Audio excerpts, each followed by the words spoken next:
नमस्कार, आप देख रहे हैं सी न्यूज और मैं हूं ज्योति अरोड़ा। आइए नजर डालते हैं इस वक्त के न्यूज बुलेटिन पर। बिहार विधानसभा चुनाव में जितने नियम कानून बनाए गए चुनाव आयोग द्वारा वे कहां चले गए, नियमों का पालन क्यों नहीं हो रहा है, सारे वादे झूठे थे क्या, जानते हैं मनीष कुमार से। नमस्कार, मैं मनीष मोतिहारी से।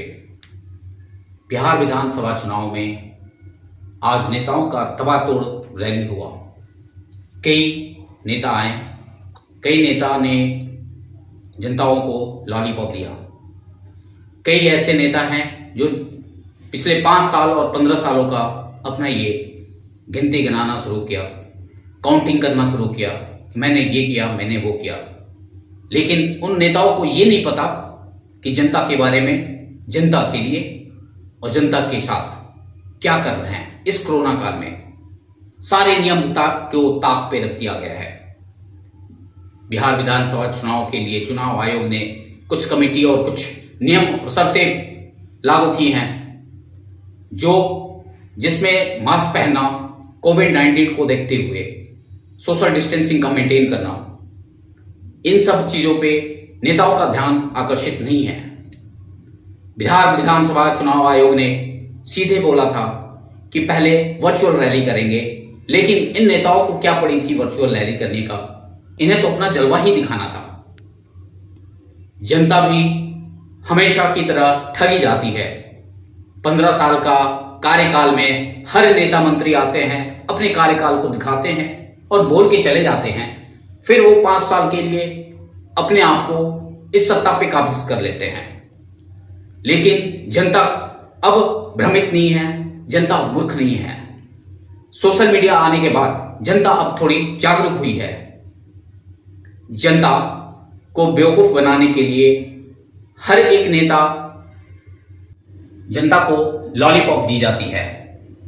कई ऐसे नेताओं का आरोप और प्रत्यारोप है कि अभी बिहार विधानसभा चुनाव में सीटों के बंटवारे में कई घोटाले हुए हैं, कई पर्दाफाश लोगों ने किया है, लेकिन चुनाव आयोग इस पर कोई कार्रवाई नहीं कर रही है। चुनाव आयोग को हर तरीके से कंट्रोल करके ये सिस्टम रखा हुआ है। शायद इसको बोलते हैं चुनाव आयोग को कंट्रोलिंग पावर में रखना। लेकिन इस जनता को यह भी भ्रमित करने की कोशिश की जाती है कि फिर तुम्हें अगले साल ये देंगे, वो योजनाएं देंगे, आवास विकास योजनाएं देंगे। फिर जनता उस चीज को ऑप्शन बना के कुछ और दूसरा भी ऑप्शन नहीं ढूंढ पाती है।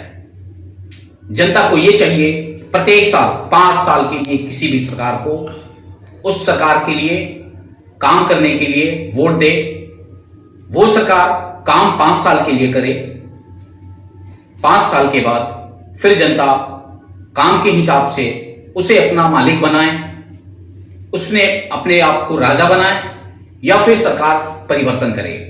यह है कि जनता इस बिहार विधानसभा चुनाव में किसको सीट देती है, किसको अधिकार देती है। आधिकारिक रूप से किसे मुख्यमंत्री का चुनाव में मुख्यमंत्री घोषित करती है।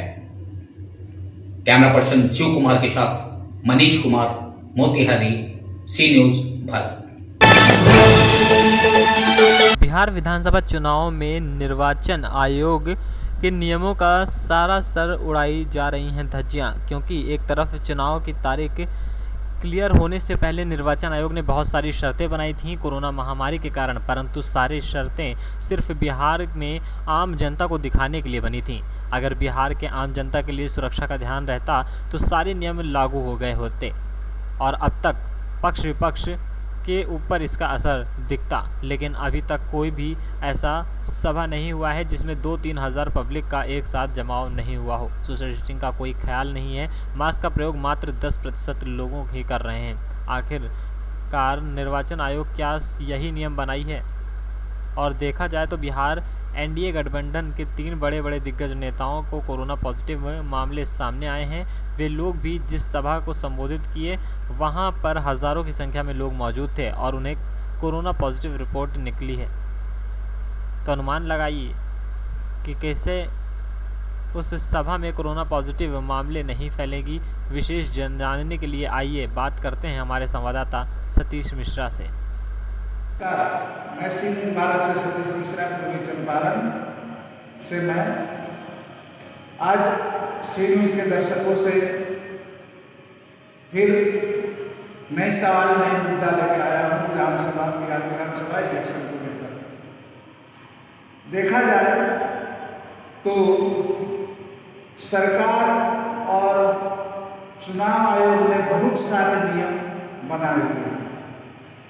जब इलेक्शन का डेट डिक्लेयर नहीं हुआ था, उसके पहले चुनाव आयोग ने बिल्कुल लंबे लिस्ट जारी किए थे कि इस तरह से इलेक्शन होगा।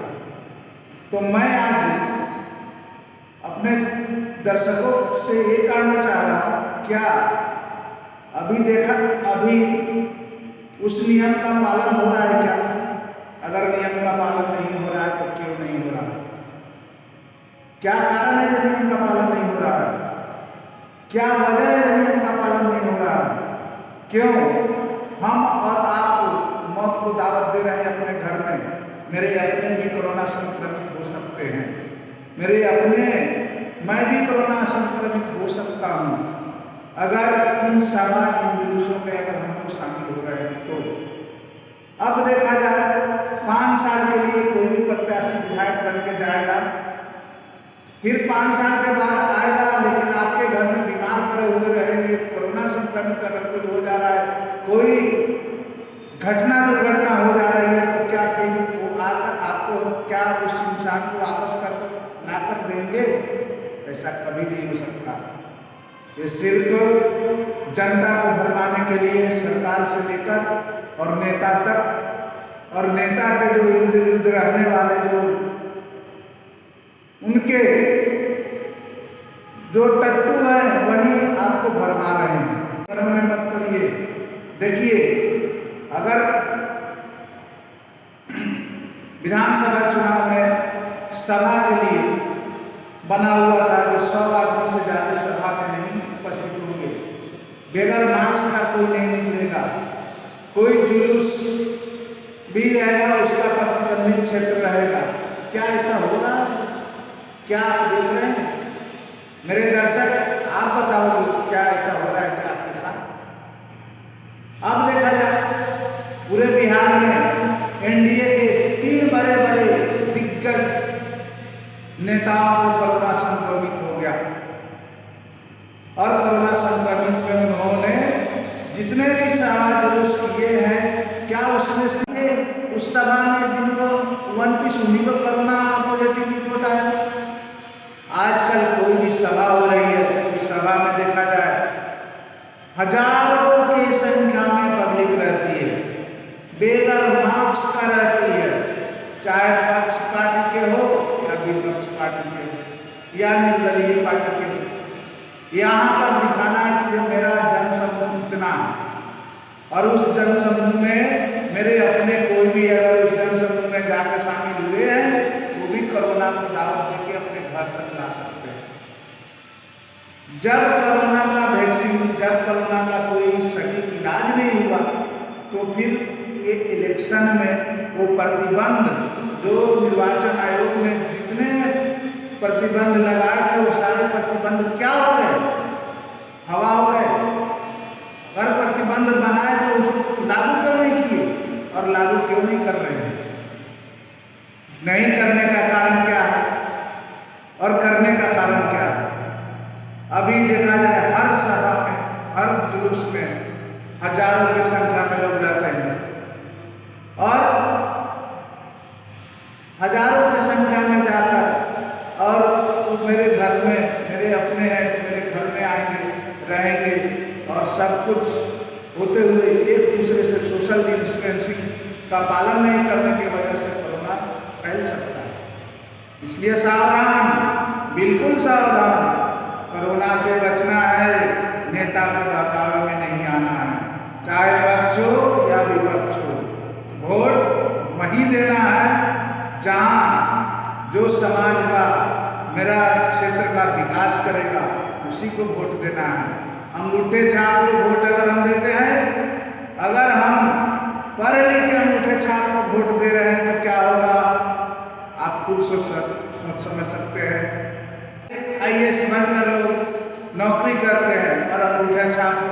मंत्री बनते हैं।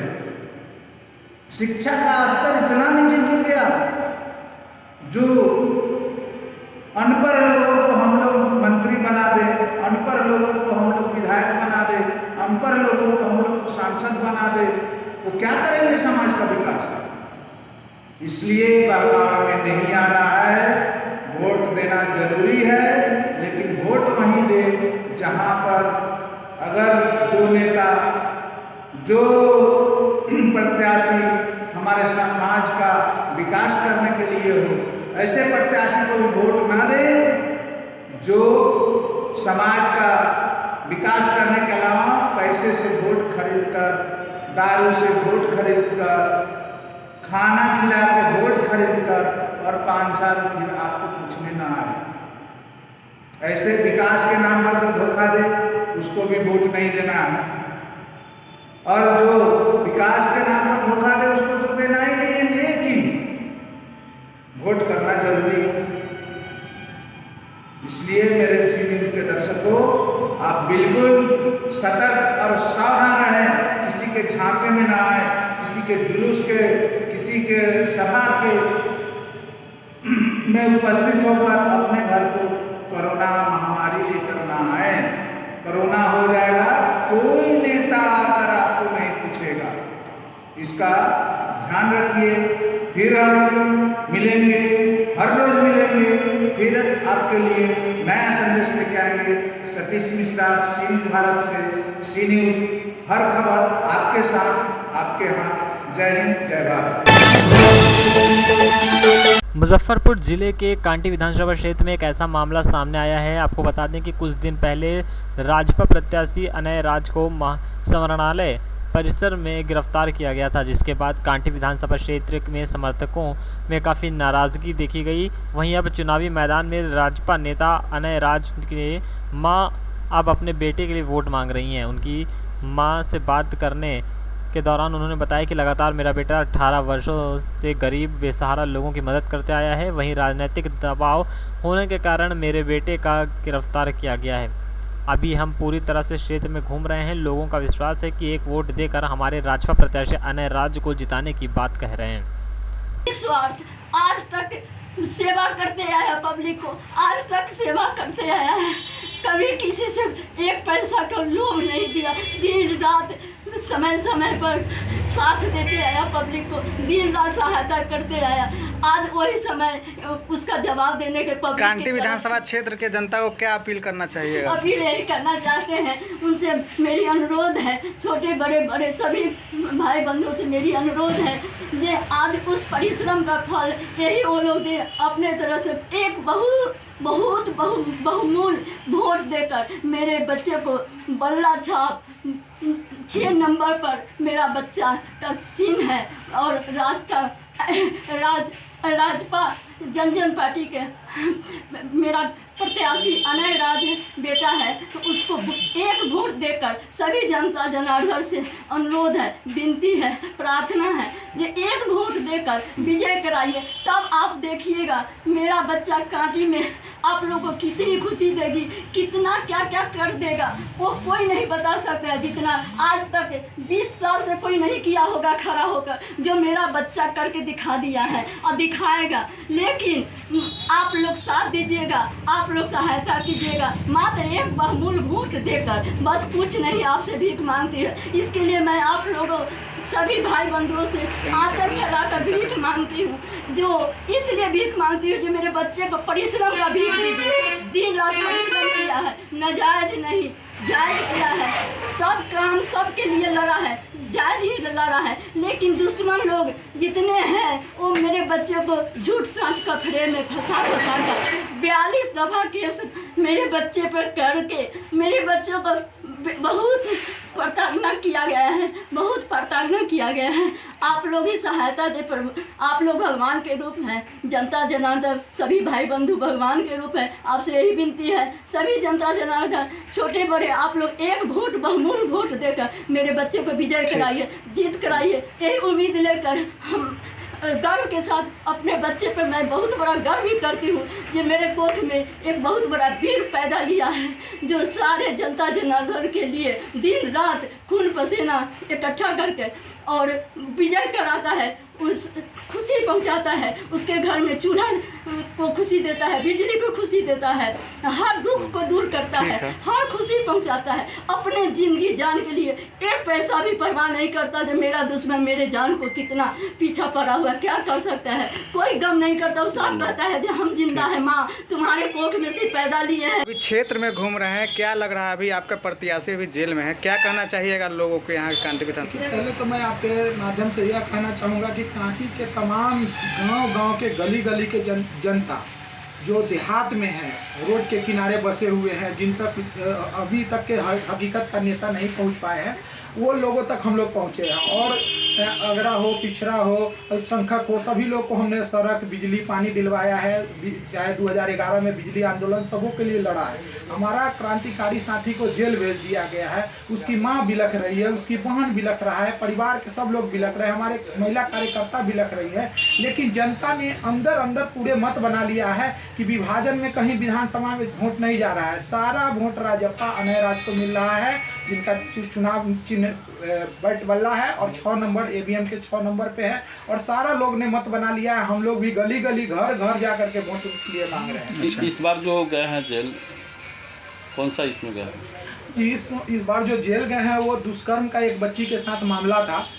पुलिस नहीं सुन रही थी, पुलिस शराब माफियाओं के साथ, अपराधियों के साथ मिला हुआ है। तो आजकल नीतीश सरकार में अपराधियों को ही सब कुछ हो रहा है, न्याय जनता को नहीं मिल रही है। हमारे संगठन के पास वो आया था कि भाई पुलिस नहीं पकड़ रही, हमारी बच्ची के साथ दुष्कर्म हुआ, जिंदा जला दिया गया है। तभी हम लोगों ने एक हो करके जाके पुलिस पहले एसपी से मिला था, एसपी ने कुछ कार्रवाई नहीं की, 2 दिन का समय मांगा, नहीं किया। तीसरा दिन से हम लोगों ने रोड पर उतर करके सरकार को जगाने का काम किया था। उस समय ही विपक्ष के नेता ने राजनीतिक दबाव में एक केस करवा दिया था, जिसका खुलासा अब तक नहीं हुआ था। जब इस बार हमारे अनय राज जी नॉमिनेशन करने गए हैं तो पुलिस ने उस केस को पुलिस पैसा खा करके और तब उस केस को उजागर किया है और हमारे साथी को पकड़ के जेल भेज दिया है। और दुष्कर्म किया हुआ जो बच्ची थी, उस जो बच्ची पर अत्याचार हुआ था, हम लोग उनको इंसाफ दिलाने के लिए लड़ाई लड़ते रहे और लड़ रहे हैं। उस मामला में उनको जेल भेज दिया गया। परिचय नाम बताइए। कांटी विकास संघर्ष समिति अध्यक्ष पिनाकी झा। मुजफ्फरपुर से सीनियर संवाददाता सतीश मिश्रा की रिपोर्ट। केसरिया प्रखंड के नया गांव चौक के समीप एक गैर लाइसेंसधारी वेटरनरी दवा की दुकान का शुक्रवार को उद्घाटन समारोह पूर्वक किया गया। यहां बता दें कि उक्त दुकान का लाइसेंस नागने है और न ही किसी मान्यता प्राप्त संस्थान से अप्रूवल है। ऐसे में धड़ल्ले से दुकान खोलकर दवा का खरीद बिक्री का गोरख धंधा केसरिया में चल रहा है। इस पर कोई पदाधिकारी की नज़र नहीं है या पदाधिकारी की मिलीभगत से यह दुकान संचालित की जा रही है। इस संदर्भ में स्थानीय पशु चिकित्सा केंद्र में पदस्थ डॉक्टर से पूछने पर संतोषजनक जवाब देने से इनकार कर दिया। पूर्वी चंपारण से सीनियर संवाददाता अशरफ केसरिया की रिपोर्ट। इस वक्त के न्यूज बुलेटिन में फिलहाल इतना ही। देश और दुनिया की तमाम बड़ी खबरों के लिए आप देखते रहिए सी न्यूज। हर खबर आपके साथ, आपके हाथ।